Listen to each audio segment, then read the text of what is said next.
Back it up, guess who's back? It's a rap. Take it how you want if you want. It's just a rap. I make it and distribute the wax. SMG all that.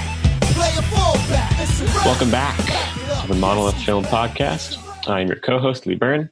Joining me today, as always, Nicholas Gillum. Say hi. Hello.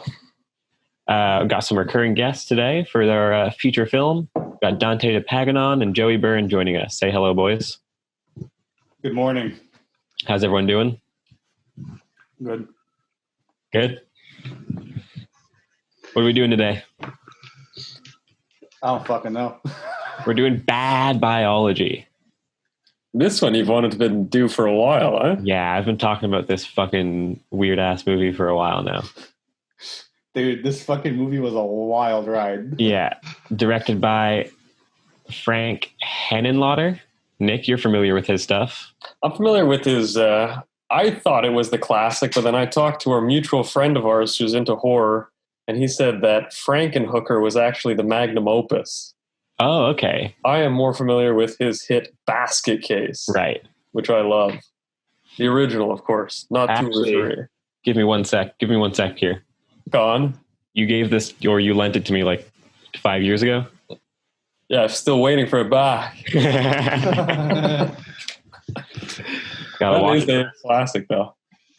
Yeah, actually, to be frank, I never watched it. Really? You gotta No. get into it, dude. I didn't. I'm actually almost more intrigued to watch Frankenhooker at this point. Mm-hmm. Basket Case, though, it sets the tone for the rest of everything. You can go like, oh, I understand why this guy's doing fucking penises walking around and stuff. Oh, does it? When you see the Basket Case, the birth of the idea. Okay. Well, I know like the actual basket case, like the dude in the basket. Yeah. Like Dwayne. the prop design. Yeah. You just call him Dwayne? Yeah, that's the guy's name. That's pretty funny. The character. When you look at the prop design, it looks very similar to the penis in this thing. Yeah. Same kind of vascular putty looking thing. Papier mache kind of Yeah. penis. With like nice, like inhale, exhale stuff. Yeah, it was like they got a pump in the background. Yeah. But it doesn't look like that. yeah, today we're doing Bad Biology, 2008, written by R.A. the Rugged Man. I don't know if you guys are familiar with that hip-hop I'm artist. extremely familiar with his music. Yeah, me too. He's one of my favorites, to be honest.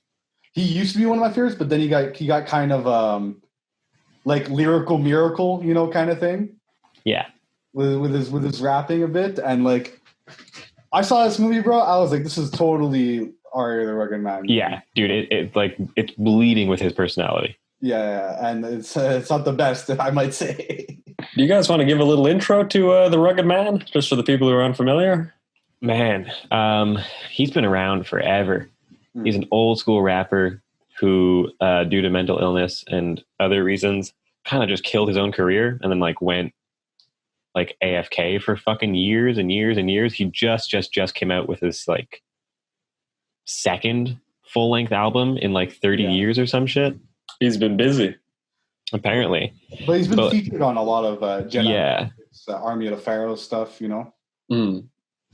Yeah. And before he killed his career, like there's that quote there, Biggie Smalls said that like R.A. the Rugged Man's like the best of all time. Like he's like, what the fuck? Because he has a song with Biggie called Cunt Renaissance. Yeah, it's called Cunt Renaissance.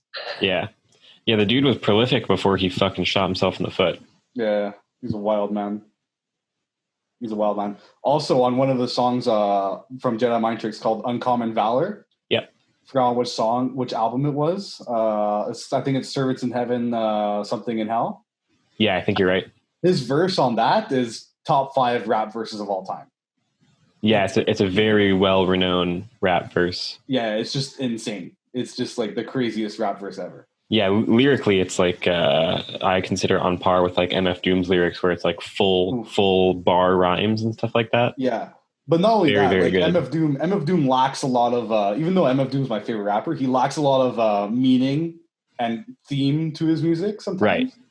Whereas the Uncommon Valor verse, it just hits you like a fucking truck with its meaning, Yeah, he's a very he's a very good rapper, but like we said, he kind of shot his own career into the fucking ground. Mm-hmm.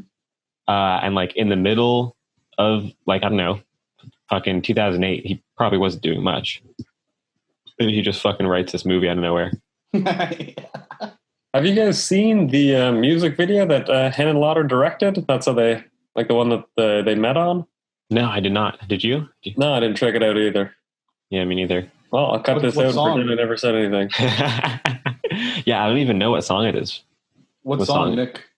I'm not sure, but apparently that's how they got together, or they hooked up together, was that Henenlotter was doing a video for him. Well, that is a edit point for me to know that we've skipped a bit.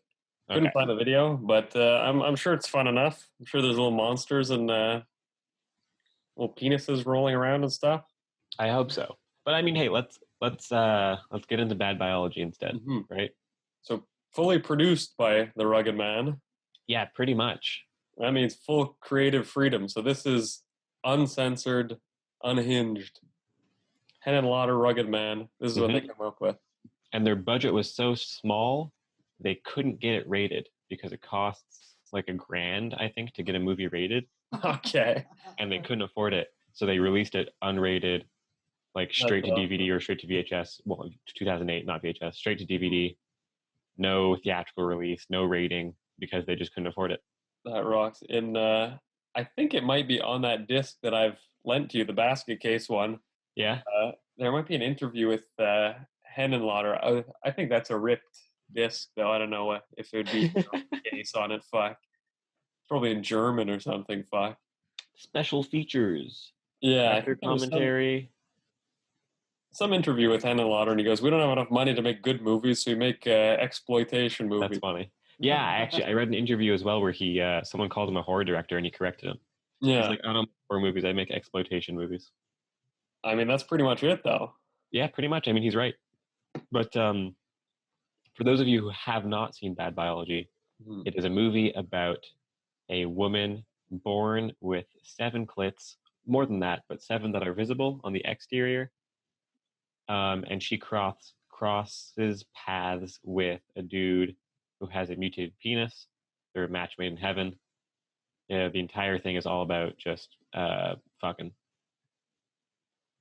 I like the penis's backstory, where it's the doctor thought it was the umbilical cord and cut it off. That's ridiculous. Yeah. They sewed it back on, but it didn't work all right. So he pumps his cock with growth hormones and steroids until his penis grows its own consciousness. Yeah. The key to a good character backstory is to make it believable, you know? I think my favorite scene might be him buying drugs for his dick. Yeah. That is a good scene. I like the... Go ahead. No, you go. I like the last scene where... I guess there's no point in making a spoiler warning, right? No. Anyone watching this knows we're going to spoil the movie. The last scene where the she gives birth to the dick's baby, and somehow it's not like a human, like every other dick having sex with a vagina.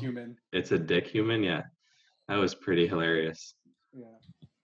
Let's not get ahead of ourselves though with these favorite shots.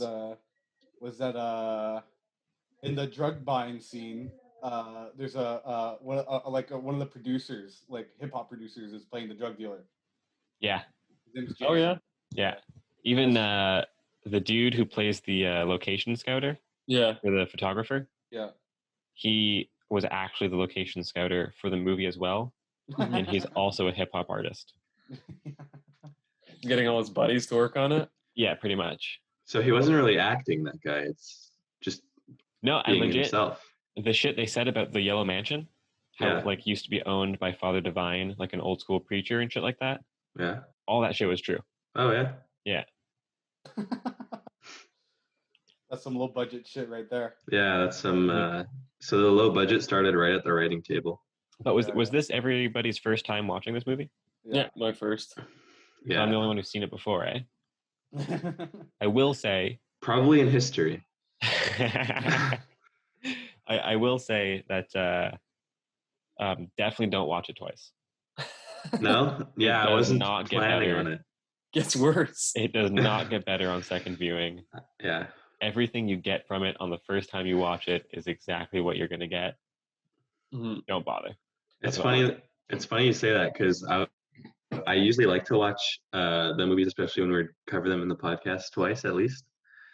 But after watching this one last night, yeah, I was like, no, I'm good. Yeah, I get it. I can understand that. I get it, you know. But what'd you think though? Apart from not wanting to watch it again, what'd you think? Yeah, I thought it was actually funny. Like, I thought it was a good laugh, you know, almost in a like. It's definitely trying to be sort of funny, right? Because it's so ridiculous. Yeah, of course. It's And not taking itself seriously in any way, shape, or form. yeah, and that's a good thing. It comes off well. But also it's funny just in general because of how bad it is. The acting is bad, the writing is bad, and it sort of just makes you want to laugh at it. Yeah. Well, I know the girl, the one who plays Jennifer, Yeah. was RA's girlfriend at the time. Oh yeah. Yeah, and he I don't think they initially wanted her to play the role, but after she auditioned, they kind of all felt like she was perfect for it. Mm. And then the dude who plays Bats, Anthony Sneed, they found him on MySpace or some dumb shit like that. And originally they didn't want him because he didn't look like a junkie enough, but he promised to lose weight for the role, and then he lost 30 pounds. So they felt bad saying no to him. But I still don't think he looks like a junkie. Like, he's still like a healthy weight. He looks fine. Yeah, he looks pretty ripped in the movie, you know? Yeah, it's pretty. He's definitely no Christian Bale in The Machinist. Oh, exactly. Like, they legally felt bad for him because he like lost weight, and they're like, "Fuck, all right." That's commitment. Yeah, but then you know what? He's in a few other Henenlotter projects, so. Well, I guess they liked him after all, you know? Got his foot in the door. Yeah, I guess he liked him a little bit. Yeah. I think he did pretty well. I heard another thing where one of the, the vagina-faced models in that scene, one of them was the makeup artist on set because the lady who was supposed to be the actress just didn't show up, ran away or something. I read she went missing. She went missing, oh yeah. Yeah, like they legit couldn't get a hold of her. Maybe she just like fucking ghosted them. Yeah, I think that might be it. She read the end of the script and said, fuck this. I'm not showing up for work to be a vagina head. Dog, the more I learn about this movie, the more it's Ari the Rugged Man, you know? Oh, dude, it's so funny. Like, you listen to his records, and it's like, this is exactly the type of movie he'd fucking make, for sure. Like, in my notes, I wrote that, like, this is a very much a reflection of his sexual, you know, tendencies, or like how he thinks. Like, it's very fucking weird. And for exactly those how it is, you know. For those who don't know, R.A. the Rugged Man is in this movie. He plays Jennifer's first ever boyfriend, first ever sexual experience. We get a nice vaginal POV facing him. Yeah, that's exactly the dude. The dude you see through his vagina, that's R.A. the Rugged Man. Yeah. Another funny thing is usually when you see R.A. the Rugged Man, like in videos or on photos or whatever, he's always wearing a hat. Always. This is the first time I see him without a hat, and his hair looks like shit. I don't know why he wears a hat all the time. You know? Can we pull that up? I want to see a lot too. What? He wears a fedora. He wears like a fedora. Sometimes he wears like this bandana, black, like shinobi bandana thing. You know? Shinobi. It's pretty cringe. Yeah. also, Ari the Rugged Man's dad is in this movie. Is he actually? Is that the old fucker from the photo shoot? It's the old fucker in the photo shoot. That is John A. Thorburn, the exact dad he's talking about in that song Uncommon Valor. Oh shit, okay. So does that mean that R.A.'s the Rugged Man, his girlfriend grabbed his dad's dick? Yes. Well, no, they probably used a body double. I guess it was a close-up. So they could have body double or a prop. If it's an Ari the Rugged Man movie, I would not be surprised if it's actually her just grabbing his dad's dick. Yeah, you never know. You never know with this fucking guy. That's a good call. It's pretty hilarious. It's fucking funny. So what was your first impression, Dante? What did you think? Did you like it? Did you not like it? Oh my god. So I It's a tough one because I liked it. Where do you start, eh? I liked it, but I thought it was hot garbage. Mm. You know, like Yeah, that's fair. Because the Reasonable. thing is, like, the one problem I have with this movie is that they didn't go as far as they could have. It could have been funnier. You know, they could have really like gone all out. No frills, no hesitation, full offense, you know? And I didn't feel like they did that. Nick? I mean, I kind of knew what I was in for with Basket Case, so I was kind of expecting. You've had some Henenlotter experience. Yeah, exactly. I was familiar with the aesthetic of the Henenlotter, but I mean, it's a fun movie to watch during the day. You throw it in the back, you got penises running around, guys yelling and stuff. The acting, I think, might have been better than in Basket Case. Really? Basket Case is absolutely the worst thing ever, but fantastic. This is just as fun. I had a good time watching it. How similar is the directing in Basket Case? Oh, it's exactly the same. Yeah, same quality, same everything. Pretty well. A medium shot with one hot light on somebody, right? Or just a wide shot with one light facing him in the middle, and then the camera doesn't move. Camera doesn't do anything. It's not really. It's less of a style and more of a put it there. We have 1 hour to film in this room. That makes sense. I mean, my initial review when I first watched it was that this is probably like, it feels like the best high school project I've ever seen. Yeah. Just like production quality wise. Obviously, no student would make this for a class because you would just get expelled. Mm-hmm. Yeah, but, I actually said something similar when we watched it together last night. Yeah. Interestingly enough, Joey had the exact same like gut reaction, was that it just felt like a high school project. Yeah, or like a project they did in high school, because it's similar to like an idea that a kid in high school would have in ridiculously. Little did you know it was a group of middle-aged men who came up with it. Yeah, exactly. A bunch of middle-aged rappers. But I think in high school we did movie projects for some classes, and I think I've seen better high school projects, to be honest. Well, I think Nick and I made a better high school project. Well, there you go. We took every prize, dude. Yeah, we did. We won the Oscar for that one. There was a student film at Vanier that was kind of similar to this too. Oh yeah, and it was really good. Yeah, it wasn't super similar, but it's kind of in the same vein. It was about a guy with 7 clits. No. Yeah. I would 7 urethras. No.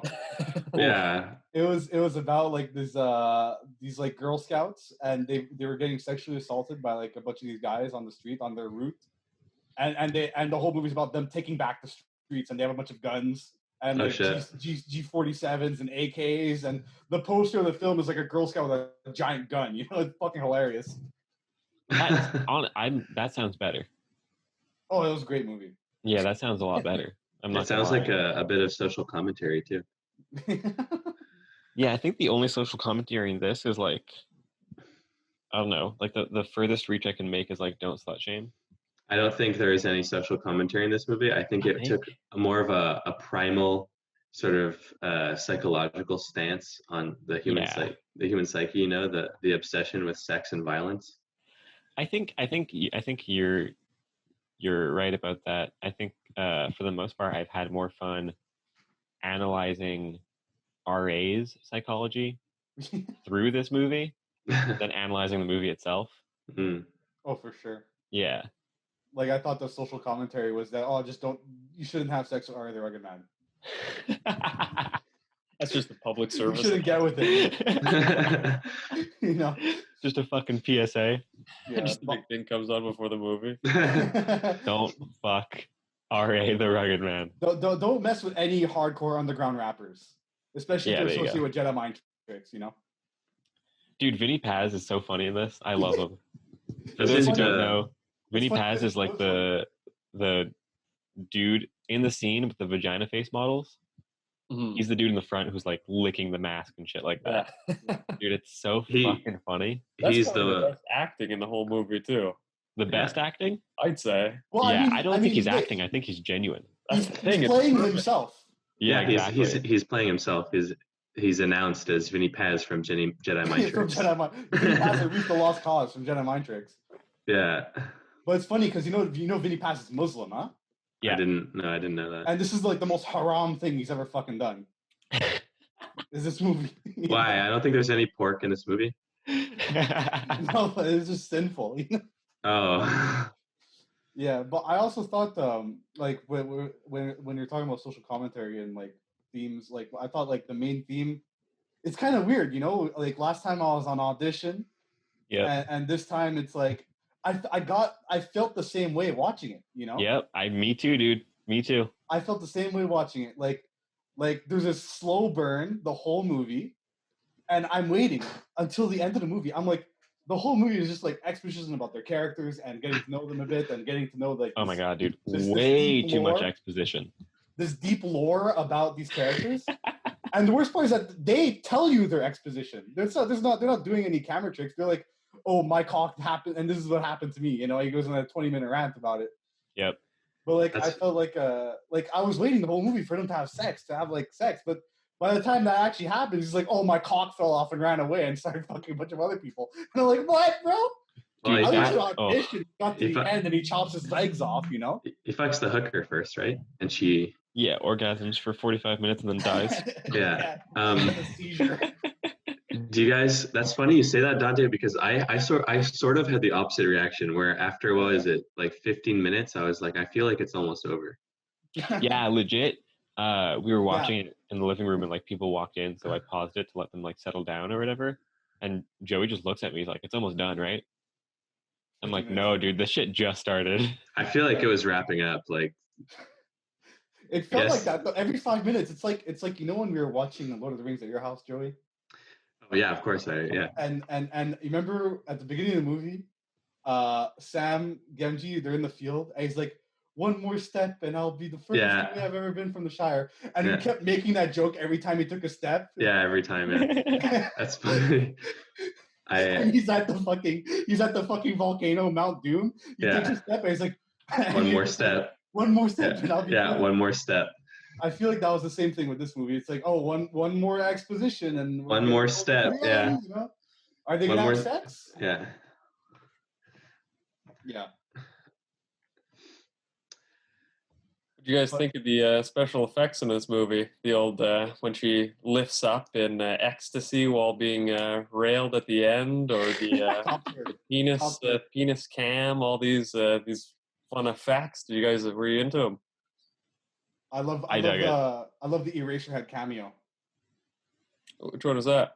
The son from Eraserhead. I love that he makes the cameos. The fucking mutant baby. Yeah. That's their kid, bro. That's where this is a prequel to Eraserhead. This is the prequel.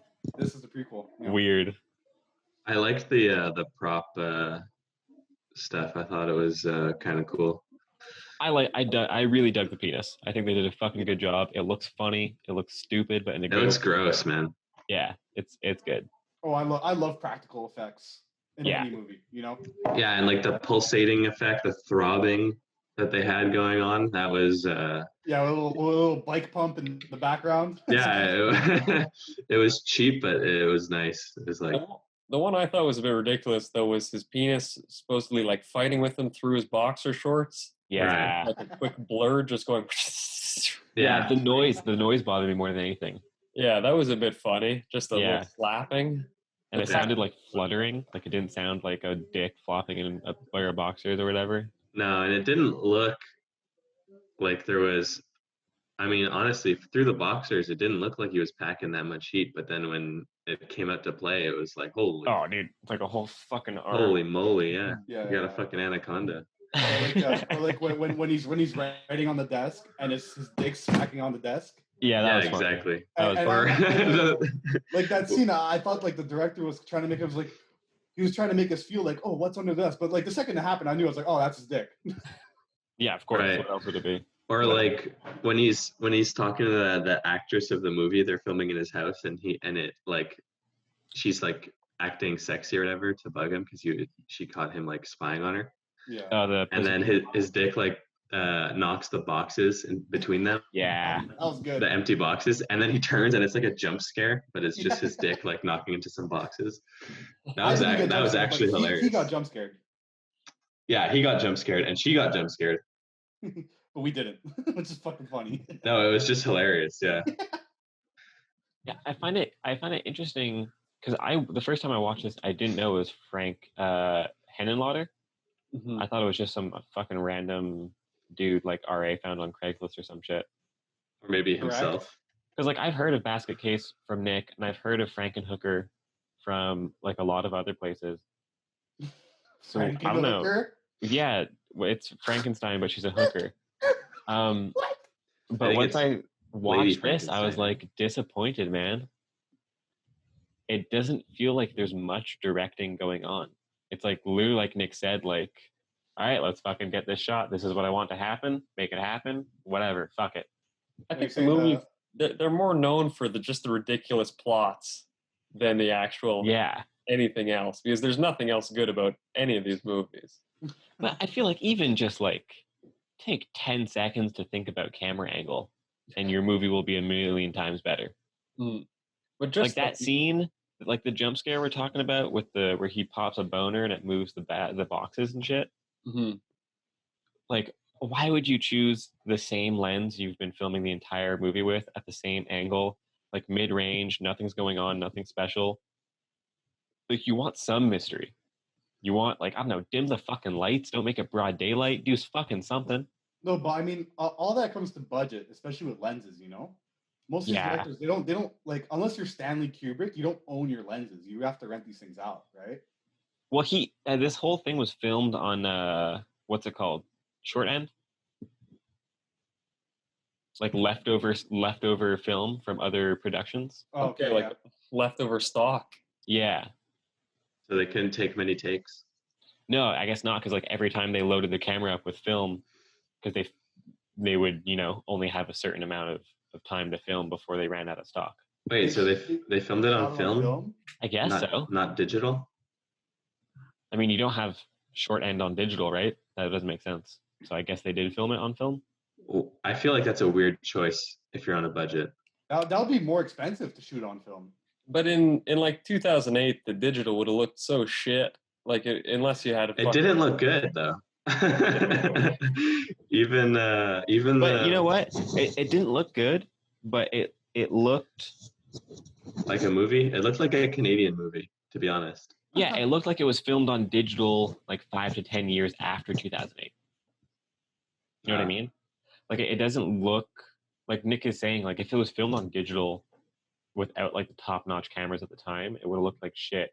Yeah. And it still kind of does look like shit, but it looks like shit to us today in 2020 where we're used to cameras in like fucking like 4K. The whole movie would have looked like one of our little webcam thumbnails. Yeah. Like that would be the thing just blown up and you'd go, what the hell is going on? Just pixels going around. Like unless you had like Star Wars Episode 2 budget to film on digital, it wouldn't have looked like anything. That might have... Did anybody take notes for this movie? Yeah, I took a bunch of notes. You did? I did not. I couldn't think of anything to write down. I had one note. Yeah, what was it? A reference when the dismembered member attacks the first lady. Yeah. Either the first lady or the third lady, and she falls down in the closet, and then her hand goes up like that. Oh, that's like the fourth or fifth, dude. Yeah. Is it? Well, that's the old Psycho reference. Right, yeah. But I don't see a connection to anything that's going on in the movie. The dick is supposed to be Psycho. Someone dies, I think. I guess. I mean, the dick is... Yeah, someone dies. The dick but I mean... off the rails. You got to think of it like as if it was a high school project. Like, it doesn't matter the similarities or not to a movie. It's going to reference popular movies because that's what you do, right? Yeah, I think it might have just been a reference for the sake of reference. Yeah. Yeah. I like the writing in this movie a bit. I thought it was fucking funny. Oh, you liked the it? Dialogue? I like the writing. Like the the beginning monologue where she's talking. Yeah. Like I need meat to feed the hungry beast. You know? Yeah. Shit like that I thought was hilarious. I found the monologue got old. I think too many people had a monologue. Oh yeah, for sure. But I actually kind of enjoyed when Jennifer breaks the fourth wall the first time she gives birth. Yeah, I was very surprised about that too. Like, for those of you watching or listening who did not watch the movie, the first time we see her fuck, and then she kills the dude after, which is a common theme in the movie. She then proceeds to give birth, and we learn later through monologue that she gives birth because a byproduct of having so many clits is that her body, her metabolism, her sexual metabolism, all that shit moves quicker. Anyways. And she gives birth in like 2 hours, so it's like... Right, yeah. So she fucks, she kills the dude, she eats a bit, then she starts popping the baby out. Then she bails on the apartment, and she stops before bailing and looks directly into the camera and like spits out this monologue about how her babies are fucked up. They're mutant babies. They're not normal. So don't feel bad for them. But it's just weird because we've heard her monologue throughout the entire film, but this is the first time she breaks the fourth wall. Yeah. Yeah. Also, the way she eats, like she... Yeah, just takes one bite of everything. So it's not just one bite of everything, but she took like the triangle pizza, like ripped off the tip and ate that. I'm like, what the fuck are you doing? Yeah, that was just weird. Take a bite. Yeah. She was portioning it out. Oh, yes. Yeah. I was confused. Did you guys dig the fourth wall break, or was that, do you guys hate that shit? I liked it a lot. Yeah? I thought it was well done. Yeah. It was probably the best part of the movie. I didn't even realize that she was breaking the fourth wall until she was finished. Oh, yeah. I was like, who's she talking to? I think I just wasn't expecting it. You, bro. She's talking to you. Yeah, she's talking to me. I don't care if she leaves her baby there, so she doesn't have to explain shit to me. Yeah. I guess we're the wrong audience because this movie is supposed to... I mean, she just killed someone, so I'm not going to be surprised if she's now going to leave a baby behind. I'm more surprised that she had a baby already, so that... Yeah, that makes sense. I do like the death photos she takes. Those are pretty cool. Yeah, those are pretty cool. Yeah.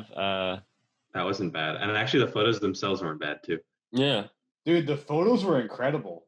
Yeah. These look pretty awesome. Photos were so good. Did they actually hire a photographer for this? That's what I was wondering, too. For sure they did. That's like the whole budget just went to that. These are like top tier photography photos, for sure. Because the editing looks good and everything, too.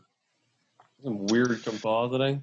Yeah, they are. Maybe his girlfriend's actually a photographer. I don't think it's editing. I think they shot these photos with film. Like multiple exposure? Yeah, like double exposure. Yeah. That's what I thought as well. It looks that way because a lot of them are like, they're too blended to be composite. Yeah, or even when they enlarge the photos, they might have moved it when they're processing the prints. Okay. I've done that at school before. Just one thing, while you were scrubbing through all those thumbnails or all those pictures that kind of, I don't know, it's like you see some shots that are really nice and some shots that are just stupid as hell, you know, or not stupid, but just, I don't know, like standard shots or something. Right. Like this is a very nice shot. You got some nice foreground. He's got the right lens on and everything, and it's composed. So for those not watching the video, but Nick was talking about the scene where Jennifer is giving birth in the bathtub. Mm-hmm. And then you just get like medium shots the rest of the way through with just one harsh light. And I don't know, the directing it's uneven. It's all over the place. But you get some sprinkles of, oh, this is a pretty nice shot. But yeah, but even then, doesn't save anything. Even then, like what Lee was saying earlier is that like with like the effort put into the making, like using the effort put into the cinema is lackluster. And like I feel like even this shot, like Nick, you're saying it's a nice shot, but it's like they could have like spent 2 seconds to straighten up the camera to make it really parallel, better composed, you know? Well, nice shot. Definitely. Nice shot compared to what we've seen. Oh yeah, for sure. I took a mental note of this, but there was a lot of freeze frame shots, sort of, or like still shots. like sprinkled into the movie every now and then. Like the next one there with the Hills Have Eyes guy. Exactly, this one. And there is like, obviously there was that whole intermission thing with like all the photographs being shown. I thought that was fucking weird. Like the pictures are really cool, but that intermission where it's just a PowerPoint of all the photography pictures, I didn't need to see that. I think they just wanted to show us the pictures. But work them into the film. Like when the photographer, Jennifer's assistant, is like looking through her pictures and be like, "Well, I've never seen anything like this." They should focus on him. Yeah, exactly. Focus, like do like an over the shoulder shot. Right. Yeah. Don't fucking cut to a PowerPoint. I don't fucking care. I don't want to see a PowerPoint. No, but it's like the same thing with the exposition, you know? Yeah, that shit too bothered me a lot. I mean, I'm one who believes in show don't tell, you know? Like, dude, you like a lot of the information they give us, I don't fucking need to know that to enjoy the movie. Leave some mystery there. Or even they could have, if they had if it was well directed, they could have made the movie so that it inferred it for us, you know, without telling us. Especially with like Bats' character, like the fact that he's like pumping his dick full of drugs and stuff. He doesn't need to tell me that he's giving his dick growth hormones and steroids. Yeah, it's pretty. I know that because he bought growth hormones and steroids from a drug dealer and then put it in his dick. Well, not just that, but the first time we fucking see him, he's injecting Kool-Aid into his cock, you know? Yeah, I don't need him to fucking tell me that in a 10-minute monologue. I know that because I'm fucking watching the movie. That shit bothered me. Yeah, that was probably my biggest gripe too. This guy in this shot had a monologue as well. Yeah, that was cringy. Dude, that made me fucking... That was... I hate didn't like it. I hate... Yeah, the old fucker during the photo shoot. Yeah, when she grabs his schlong. Yeah, she grabs his schlong and then he goes off about... Dude, what does he say at the end? He's like, you were this close to seeing the King of Nazareth or some shit? Yeah. That was the best part of it. That was funny. That was the best part, is at the end of that monologue. That's Arya's dad too, remember? Yeah. And the monologue is like, you came this close to seeing the King of Nazareth. I thought it was fucking funny. The whole monologue was shit, but right there at the end, it was so random, made no sense. I was like, what the fuck? Well, yeah, that's what I was going to say about the whole monologue. It was all just random and didn't make sense. Some senile shit. Some chick grabbed his dick and he was upset and he started talking a lot about politics and stuff. And yeah, he's like, that's what's wrong with America. There's no fucking respect. Yeah. It's like, he's right, but like, what the fuck? Where'd that come from? The war for whores like you or something? Yeah, the war. Yeah. That was interesting, I guess. Yeah. So weird. Yeah, it's a fucking weird movie, man. A lot of shit, like a lot of decisions that they made that they just really shouldn't have made. Like it almost feels like half of this movie was shot by Henenlotter and the other half were shot by R.A.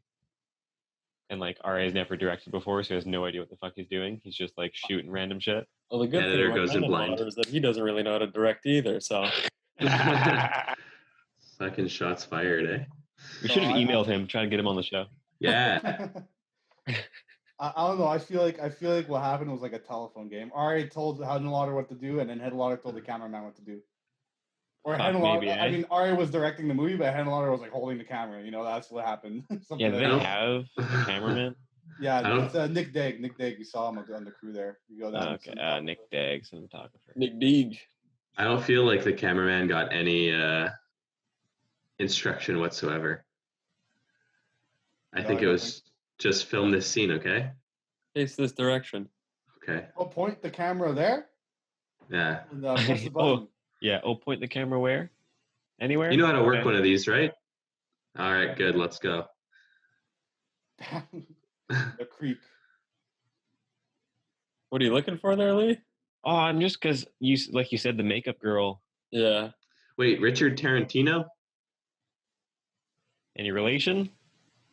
Doesn't look like it. That was a close one. Nope, probably not.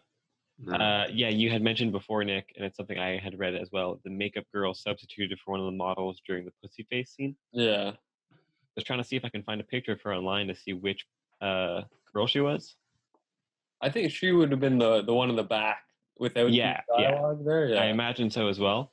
But it's still pretty bold of a makeup artist to be like, yeah, I'll be naked on camera. Pretty funny. It's day one too. I guess she's wearing a mask, but That's still Yeah. a funny Still. story. The mask probably is what sold it for her, even though she Yeah. takes it off after. What do you guys think of the porno that he was watching? Hot as hell? Horrible. What the fuck? Yeah, no, I think it wasn't that good actually. Especially the one he put on when he actually wanted to jerk off. yeah, like when he uses the machine. That one was that was just like a tease video. But can we all agree that he starts hallucinating, right? Because of the drugs? Yeah. Because of something, yeah.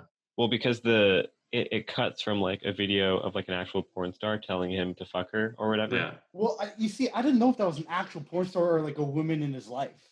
Right, because it cuts to That's a what it different cuts girl, to, yeah. fully dressed, and she says the exact same monologue that RA says to Jennifer in her flashback. And, Like that shit about like, I'll do anything for you, I fucking love you, all that shit. Yeah. And the thing The is, exact like, same dialogue. these characters, like especially this guy, he has so much exposition that he tells us, but like what he leaves out his like the most important thing about his actual previous relationships with this chick. Yeah, it's fucking weird. He didn't get any backstory, but his dick did. Yeah, I thought that was Yeah. and I think we see that girl in the hallucination later on. Really? I think that's the first girl that the dick rapes at the end of the movie. Oh, is Oh, really? I think so. Yeah, it looked a lot like her. Yeah, that makes sense. it? I didn't catch that. Like, That's funny. it was also really funny when the dick was popping out of the floor. Oh my god. See, like the cuts in the floor they made to make the 2x4s weaker or whatever. Yeah. And it's the same fucking floor and wall every time, even though it's a different fucking place. It's fun. I thought that was so funny. Plus, like, the whole time I was watching that, I was like, okay, everyone knows comedy comes in threes, This severed, mutated penis is going to rape 3 girls, and then we'll be done. And then it's like, another 25. one, another one, another one, No, another one. After 2, Oh I my just get through God, dude. That lasts way too long. Like, it's like fucking 10 minutes of just a fucking blue filter. Yeah, it's not just that. It's like after the second or third one, like I get the point. So I skipped the rest of them, You definitely didn't miss anything. Went on a rampage, Yeah, I think a big problem. This movie could have easily been like fucking 40 minutes. 15. 15? Yeah, 15 Joey? minutes, yeah. 15 minutes. What about all the monologues? Cut him. Cut them all. There you go. It's not a monologue movie. I don't know what they were thinking with those monologues. You know Yeah, what? I They agree. couldn't afford like a good writer. There was no themes. Well, R.A. wrote it, didn't he? They didn't really follow any themes and stuff. They weren't. Writer? Anyway. Yeah, they wrote it together. Yeah, but it's like a good writer would have written that into the movie, like where we could insert these monologues, like I said before. Yeah, I agree. But they didn't know how to do that. So they're like, okay, where are we going to put our information? The movie in their faces, like they're going to talk about it. Yep. It's like, come on. Dude, it's like you're not writing a fucking Shakespeare play. We don't need a fucking soliloquy every 10 minutes. I didn't really catch a lot of the last monologue, the guy's monologue. I didn't really care Yeah. by the end of the movie what they were saying anymore. Yeah. But the last guy's monologue wasn't really like a monologue, really. It's more him just being mad that his cock left him. And he's mad about it. I didn't take it too much as I knew it was a monologue, but I didn't take it too much as a monologue. Yeah, But I mean, he's ranting about his cock left him. He didn't even say bye, So it didn't really tie the whole thing together like it could have, right? I mean, because it started with a monologue, so if it ended on a monologue, that could have really tied it together.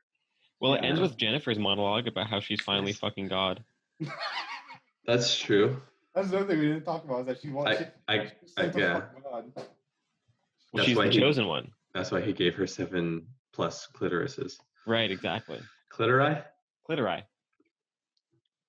Clits. Yeah. Interesting theory on her part.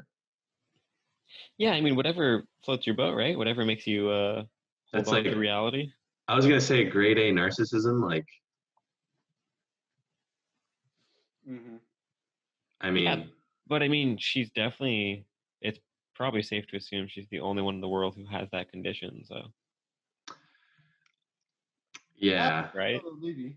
that doesn't mean it's a good thing though. Yeah, I guess that's true. Yeah. And I mean, anyway, I don't know what else to say about it. I mean, Yeah, I mean, I was thinking with the whole God aspect, because it's interesting how, I don't know, it seems like nobody in the Western tradition can escape Christianity when making a horror movie. And despite Henenlotter's desire to be called an exploitation filmmaker and not a horror filmmaker, I think this can still fall somewhat into horror. And it's interesting how they just can't escape Christianity. Like, it's a movie about a fucking mutant girl with 7 clits and a dude who mutates his own penis with drugs, and somehow they managed to make it about God. But the thing is, when you say that, it's like when it comes to art and the Western tradition of art and how it ties to Christianity, usually it's when it comes to iconography, not like the plot. You know? Right, like imagery. Yeah. Yeah. Like symbolism, imagery, and semiotics, not like the actual plot, you know? Right.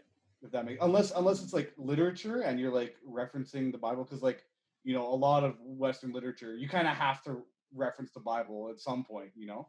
Yeah. But I feel like somehow thematically we can't escape Christian tradition in our themes. Because like no matter what, a sin is a sin. Whether we are religious or not, we know that shit is bad. Mm-hmm. You know, like this movie paints an ugly picture of lust, but it paints a certain different picture of sex, right? Yeah. Like she kills people out of lust. Yeah, like that's what. But she fucks people out of need. It is a deadly sin. Right. No, but that's like the similar thing to like what I was saying before about like it being kind of similar to Audition, or at least I felt like that in terms of themes in the very beginning of the film. Not really after, but like you know how like in Audition or even when you guys talked about what's that other movie that you Anti-porno? What? Anti-porno? Anti-porno, yeah. Where it's like this relationship between murder, death, and sex. Yeah. And how it's like a very visceral. They're all extremely visceral bodily things, and they're all extremely intimate in a weird way. I got that vibe in the first part of the movie when she kills the guy, but never she even again. says it when she says it too. Yeah, when her assistant is looking at the pictures, he says like, I can't tell if they're having the best orgasm of their life or if they're being killed, and she says, what's the difference? Yeah, that's like that's a great theme, you know. Right. But it wasn't really touched on at the end, you know, or like any other times in the film. Yeah, it's kind of like, I don't know, any grasp at a theme in this movie is like introduced briefly, almost as a joke, and then instantly abandoned for the sake of exploitation. Yeah, and it's funny, she kills her sexual partners, but then like at the end she's like giving CPR to the cock. Yeah, and then the cock kills her. I thought it was so funny when she's giving CPR to the dick, and it's like the worst part is that like out of context it's ridiculous, but in the movie it makes sense. Dude, when she's like breathing into the urethra, so fucking funny, man. As if why would the cock have fucking lungs? So funny. And then she was so scared of it when it was reanimated. Mm-hmm.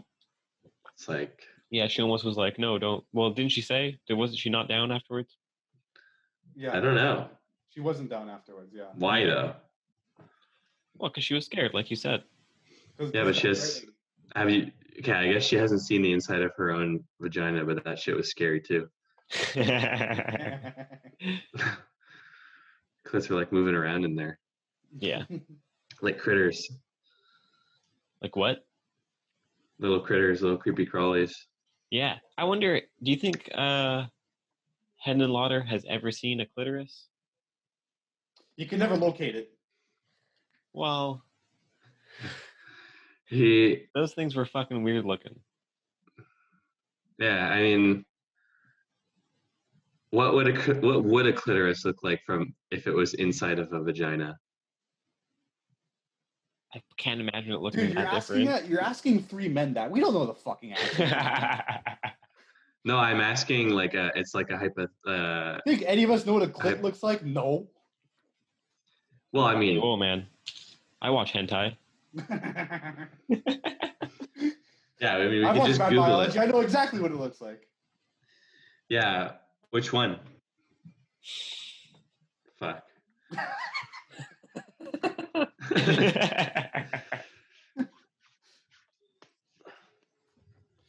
Yeah.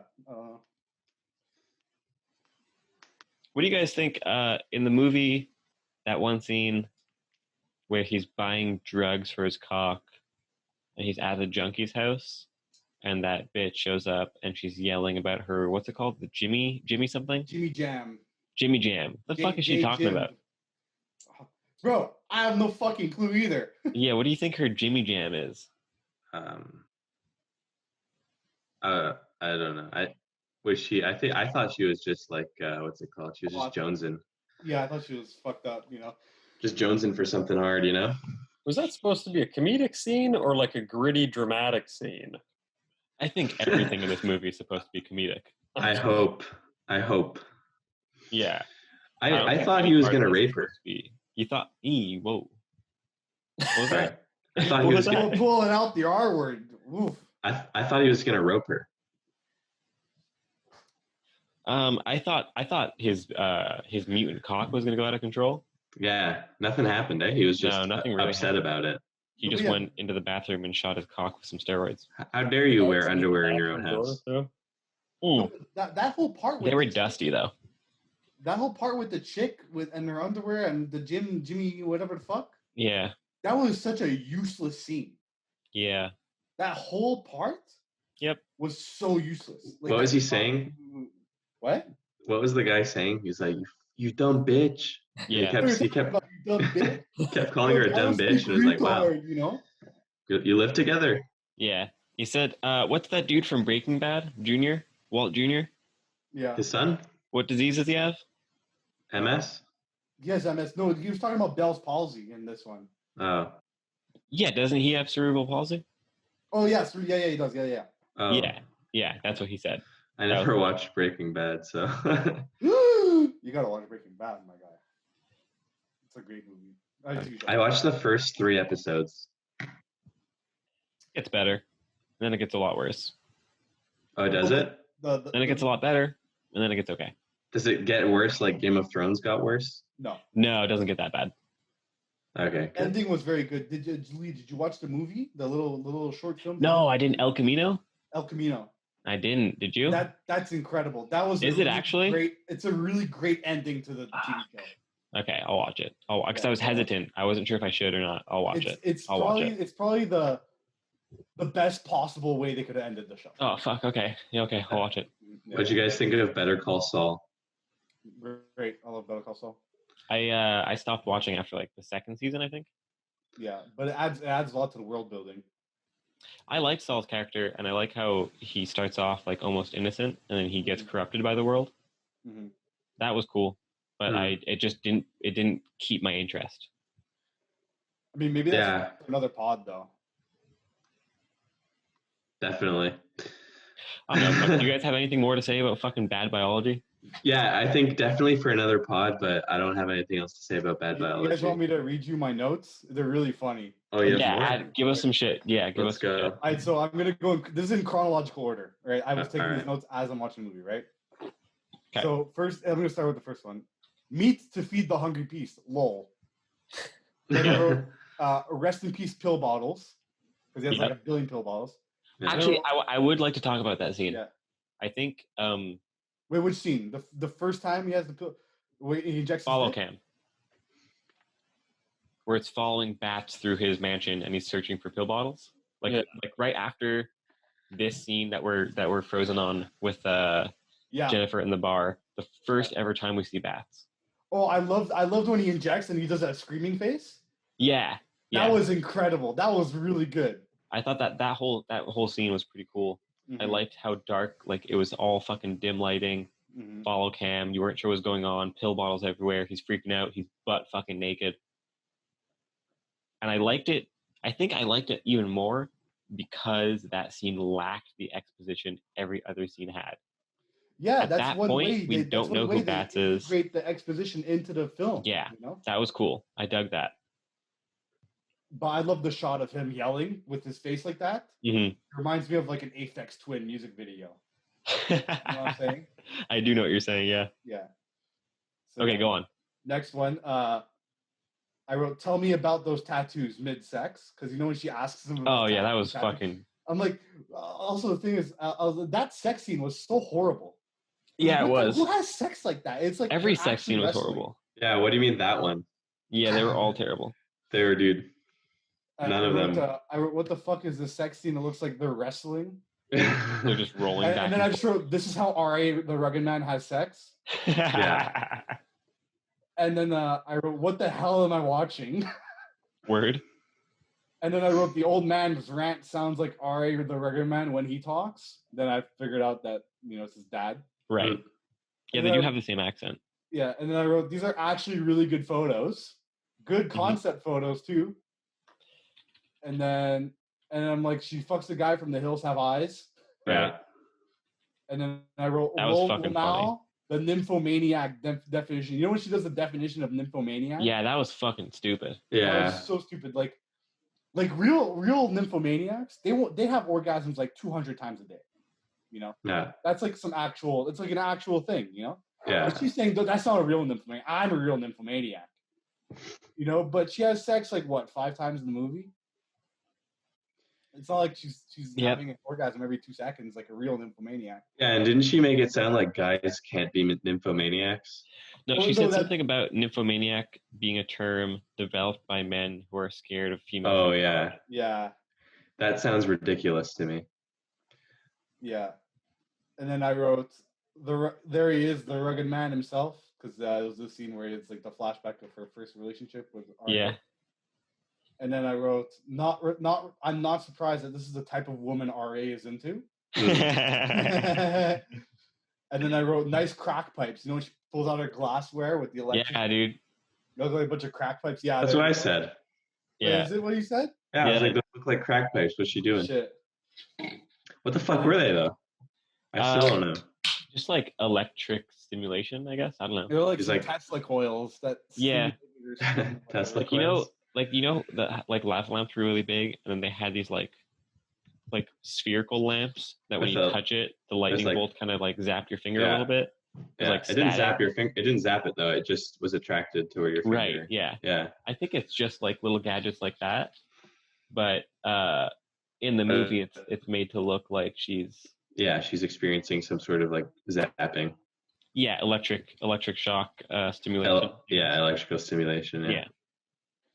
And then it's so intense that it was smoking up her nether regions. Yeah.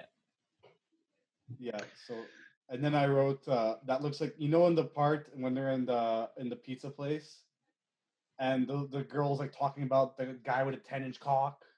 14-inch. 14-inch cock, and the blonde guy looks like LP. You know the rapper LP? Yeah. Oh fuck, eh? He looks like a really young LP. Yeah, you're right. Yo, pull that up, Jamie. Pull up LP. Jamie. I have something to say about that scene, actually. What is it? JP fucking rapper? I don't know. That dialogue is definitely a runner-up for one of the worst pieces of dialogue in the movie. So we're getting to favorite shots. Favorite shots. Let's do it.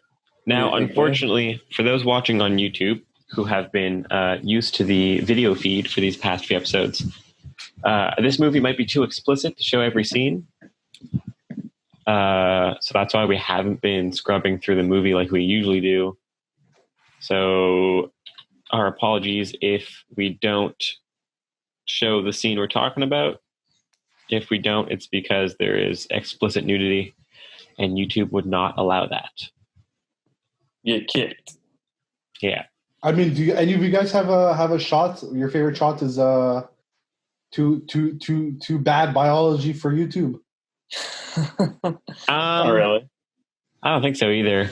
But just in case, just like the act of scrubbing through is enough to get us pulled. I think Mm-hmm. You think you could scrub through on a different monitor? Nah, fuck it. I'm already set up.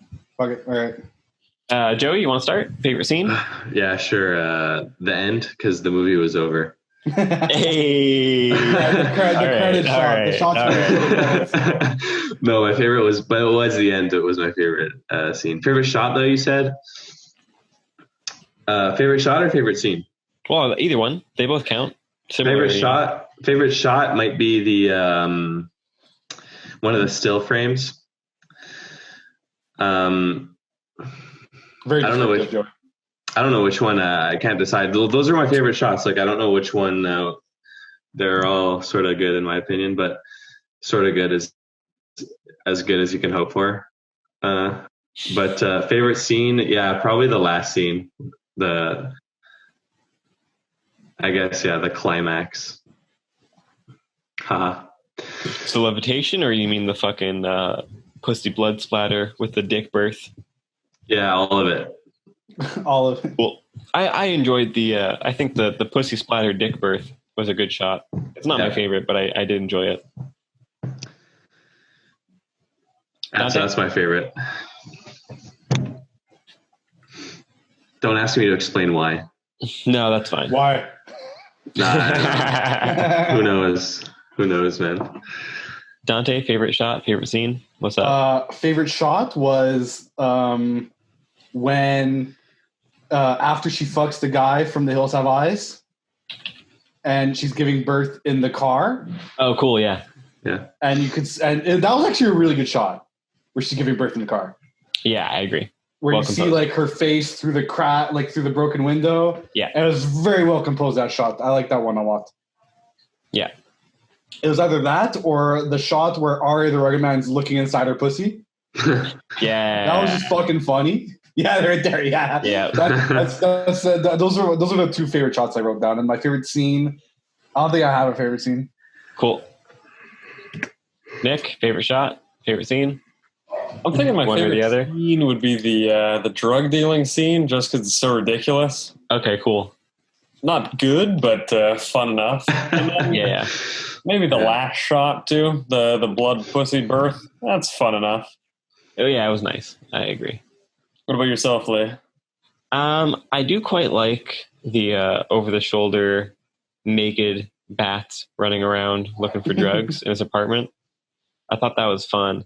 But I think either the bathtub birth I really enjoyed.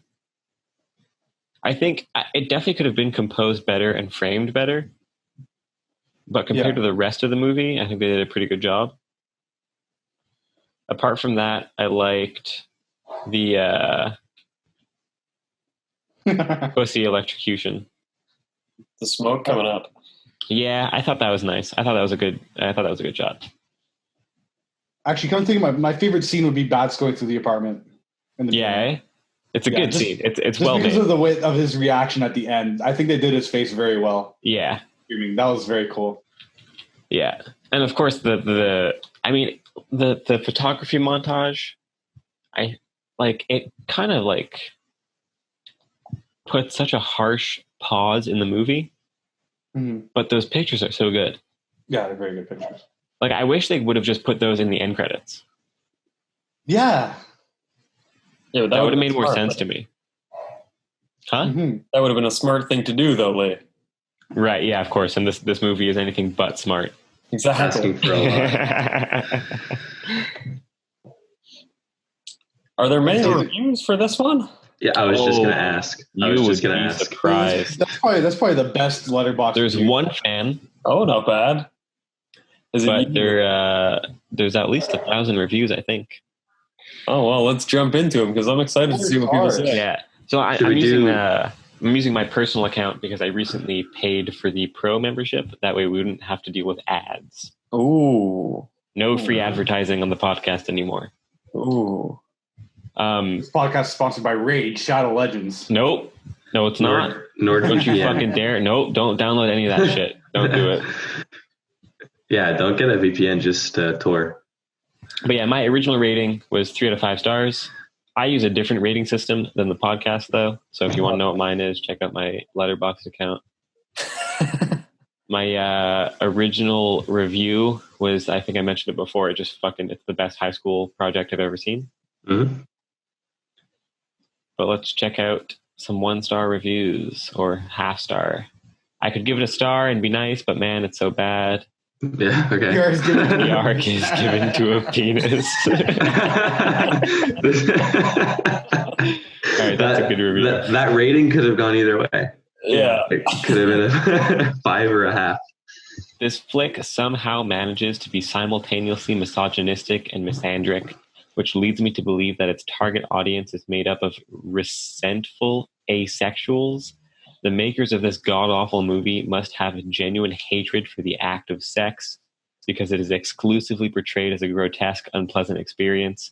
It would be so bad it's good if it didn't get the feeling in the pit of my stomach that the writer is off somewhere committing genital mutilation on homeless people. Sounds like Are the Rugged Man. That last part. It sounds like something you do. Yeah, a little bit. Honestly, I don't think this person gets it, though. I like this review. I like it a lot. Yeah. I didn't feel like I don't think the sex was displayed as grotesque.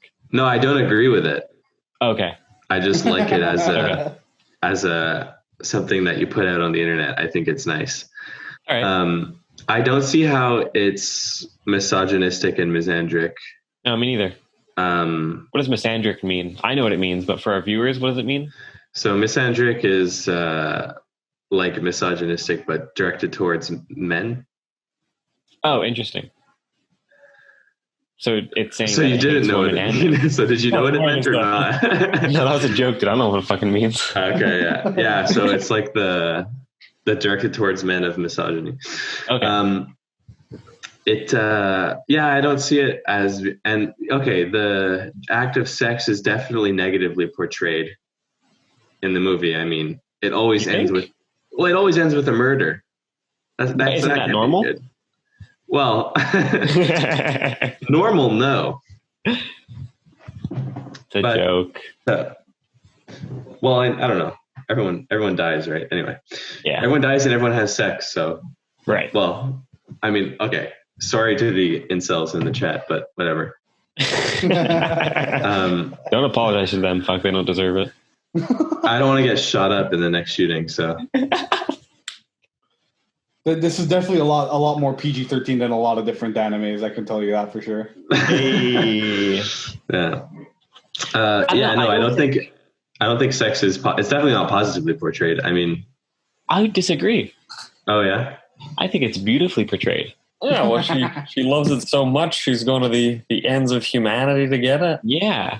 And that's not necessarily a good thing. But I think her killing, like she explains, the second time she kills her lover, she explains it's because the intense rush of emotion she feels because of her hypersexual metabolism forces her to feel them to the extreme, right?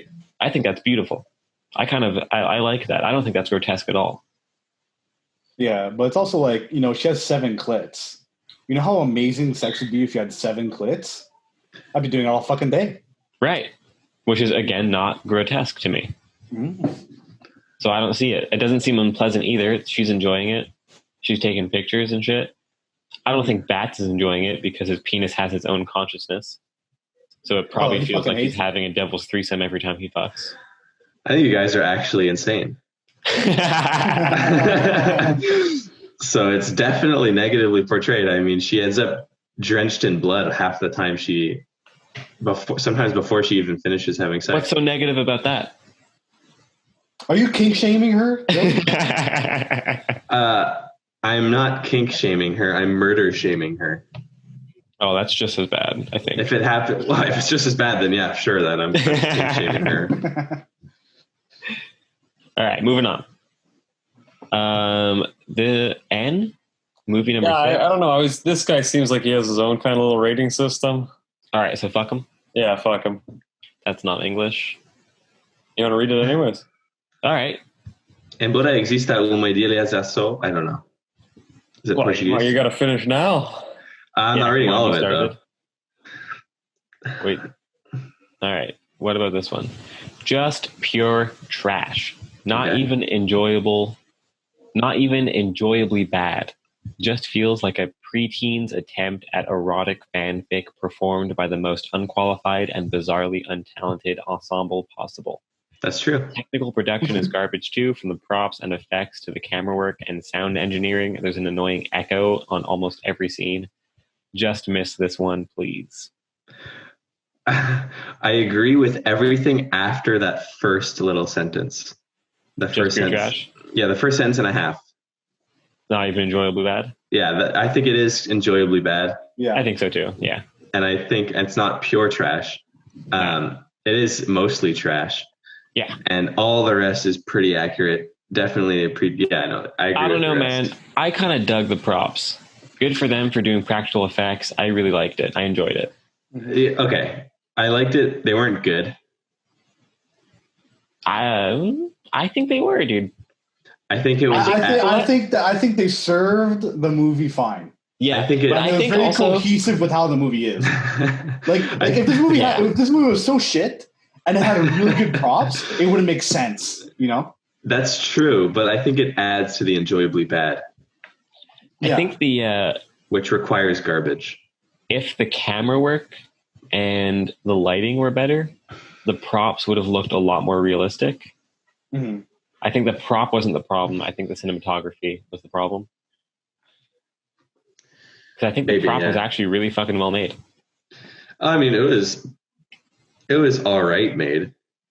I don't know about really well made. I don't know, dude. I think there's a way you could have shot those props where they would have looked fucking great. Mm-hmm. Okay, maybe. But it looked like paper mache. Yeah. Do you want to sort the ratings by best? Because I think that would be funnier. Yeah, I mean, we're already done with the half-star reviews anyways. And I feel like most of these are going to say the same thing. Mm-hmm. We're realizing it was supposed to be a comedy. But anyone who knows who Frank Henenlotter is should know what they're getting themselves into. Right, Nick? I think so. If you know anything about this kind of exploitation, nonsensical genre. Yeah, this guy liked it. Director of Brain Damage and Basket Case, two of my favorite makes, another offensive masterpiece. If you are offended by anything, do not watch this. This guy loves it. If you're offended by anything, don't watch it. Yeah, and his profile is skull smoking a dart. That's a Van Gogh. Yeah, that's a Van Gogh. That's Joey's Steam profile too. His favorite movies No, not anymore. The Thing, Twin Peaks, and Sweeney Todd. That's interesting. Hey, he rated the Rob Zombie remake 5 stars. I respect that. Yeah. So, was the director of Brain Damage? If you are offended, I mean, I think everyone's offended by something. Well, I think this movie kind of pushes that boundary anyways. I wouldn't take... he probably means if anything offends you. Or like if you're easily offended, don't watch it. Yeah. Okay. That's true though, yeah. Mm-hmm. Yeah, no, if you're sensitive, I mean, if you're a sensitive person, don't watch any exploitation film. Yeah, and I think this review is like showcasing we're not going to get a lot of objective reviews from the 5 stars. Yeah, most likely. I mean, best premise for a movie and flawless execution. Well, that's... The movie of a generation deserves Oscars. Multiple Oscars. Just ridiculous. Not just one. Multiple. Several Oscars. He wants it to sweep. I don't think this person's ever seen another movie. This is the only movie this person's seen. Oh, man, that's funny. Person That's human. Good. Yeah, okay. Beautiful and ludicrous little love story by the sympathetic Frank Henenlotter. Sympathetic? What does that mean? I think it's his email. It must be... Simpatico. Yeah. Maybe he's French and he's trying to say sympa. Sympathetic? Yeah. By Sympathetic the sympathetic. Is sympathetic an English word? No, it's sympathetic. Feelings showing or expressive. Yeah, no, it's... no, but it's sympathetic. Yeah, it's sympathetic. Okay, so sympathetic is not a word. Not as far as I know. All right, bad review. Unless he means of the simp system. It would be an I. Masterpiece, hilarious. I mean, hilarious, yes. Masterpiece, definitely not. Driven by biological excess, a man and a woman search for sexual fulfillment, unaware of each other's existence. Unfortunately, they eventually meet, and the bonding of these two very unusual human beings ends in a god-awful love story. That's a summary, not a review. Yeah. I think, you know what? I think what they needed the most, the two main characters, is not sexual fulfillment. I think what they actually needed was more of an emotional fulfillment thing. Because wasn't that's what they sort of felt rejected for? Yeah, that's true. Yeah, but instead they got death. Yeah. They got dead. All right. 4.5 stars. I need a dick the way a junkie needs a fix. Yeah, okay. I remember that. Yeah. The biggest homage to... long. Oh. That's too long. Just read the... Bring him on the podcast, bro. Fuck, dude. You want me to bring Fat Pie 42 on the podcast with a name like that, dude? Fat Pie 42, how can we not? Is fucking Happy Death Day and The Edge of Tomorrow. Those are the same movie. And Groundhog Day, those are all the same movie. All three of these are the exact same movie, dude. I'm not talking to this guy. This guy fell for the one trick and he's not ashamed. Dude, literally all these movies are the exact same. Fat Pie 42, eat my shit, dude. Even Source Code. Isn't that also? I don't know. I haven't seen it. Go click on it. Source Code 2011. Decorated soldier, Captain wakes up. Yes. Wakes up. What's up? Yes, this is the same. Discovering he's involved in a mission to find the bomber of a Chicago commuter train, he learns he's part of a top-secret experimental program that enables him to experience the final 8 minutes of another person's life. Relives the train incident over and over again. Oh my god. I love Groundhog Day, dude. Plus, all the same fucking repeat the same day fucking bullshit trope. Yeah, look, it says on his bio, favorite films, theme, repeating day movies. Oh my god. Oh yeah. Oh god. Get this fucker out of here. A general movie snob. I don't think so. No way, dude. I don't think so. Starts off great, gets boring, whatever. Gets great. I agree with that. I think, actually, you know what? I think the first act was the worst. That's really? Yeah. That's a bold statement. And I don't think the third act was that good either. And none of this movie was good. I don't know what I'm saying. The next review is really funny. What? Where's my fucking Jimmy jig? If you feel awkward telling your kids about the birds and the bees, just show them bad biology and let them figure it out for themselves. Oh my god. They'll turn out fine, yeah. Terrible. Frank Henenlotter has legitimately flawless filmography. I don't know what the fuck this means. IDST. My good bitch. I think that's a sexually transmitted disease he's talking about. All right, fuck Letterboxd, dude. These reviews suck. You guys want to give your own reviews? What do you think, Dante? Out of 10? Me? Out of 10? The average? I'd say like 5 is pure average. I'd say like 2 or 3, 2.5. Fair enough. Yeah, it's a like. I'm not talking about in terms of concept, in terms of plots, in terms of. It's just a badly made movie. Mm-hmm. Fair enough. Mm-hmm. It's just badly made, but I respect it, and I enjoyed watching it. Okay. Yeah. That's Joey? It. Yeah, I was thinking 3. That was my first thought. Like Dante said, I mean, it's a bad movie. I did laugh a lot through it though. Yeah. So I think that deserves a few stars. Okay. It was bad, but enjoyable. Yeah. Nick?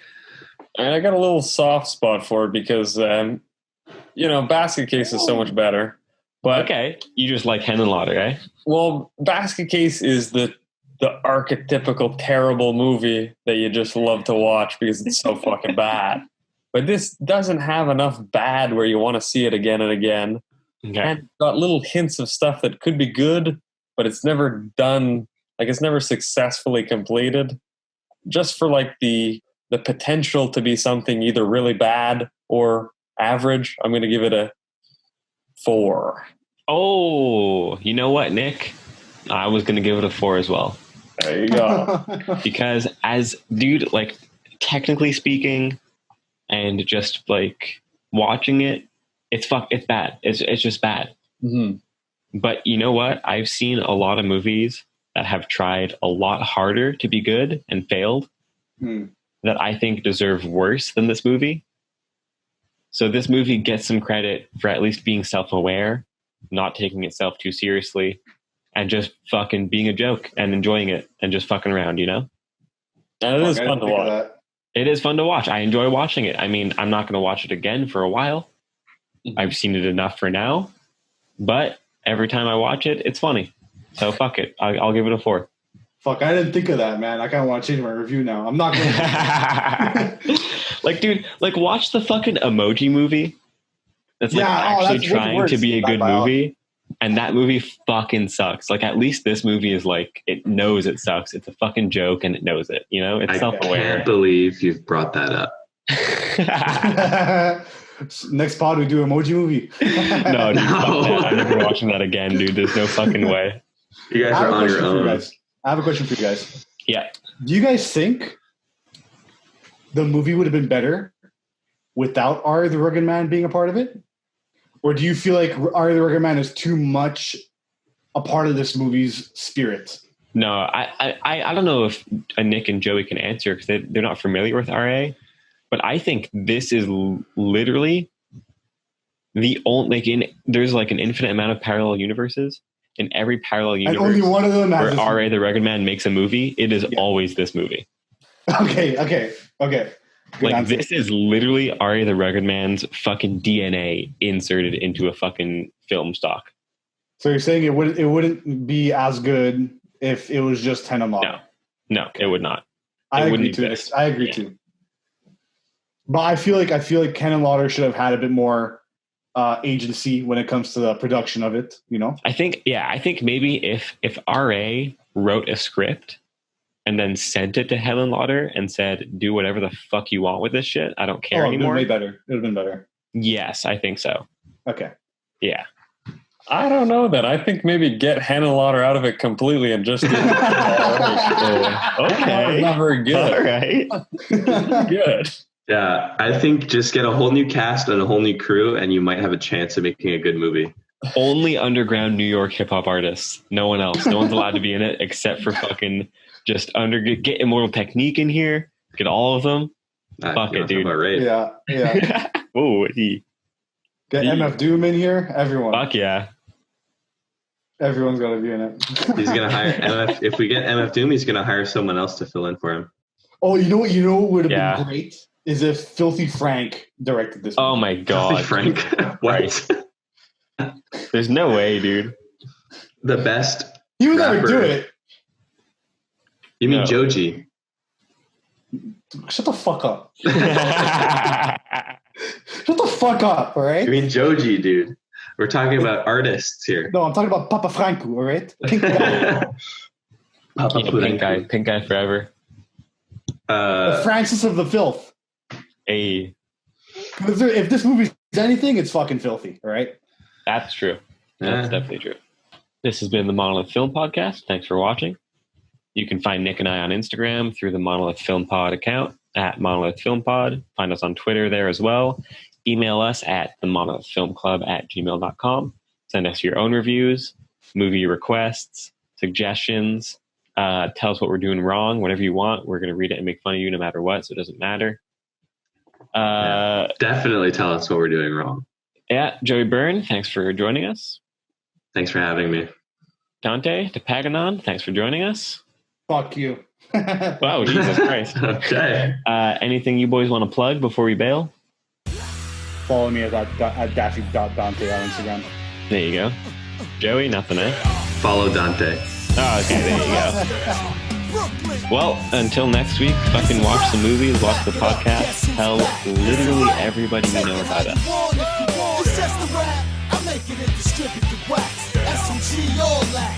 Play a fallback. It's a rap. Back it up. Guess who's back? It's a rap. Take it how you want if you want. It's just a rap. I make it and distribute the wax. SMG all that. Play a fallback.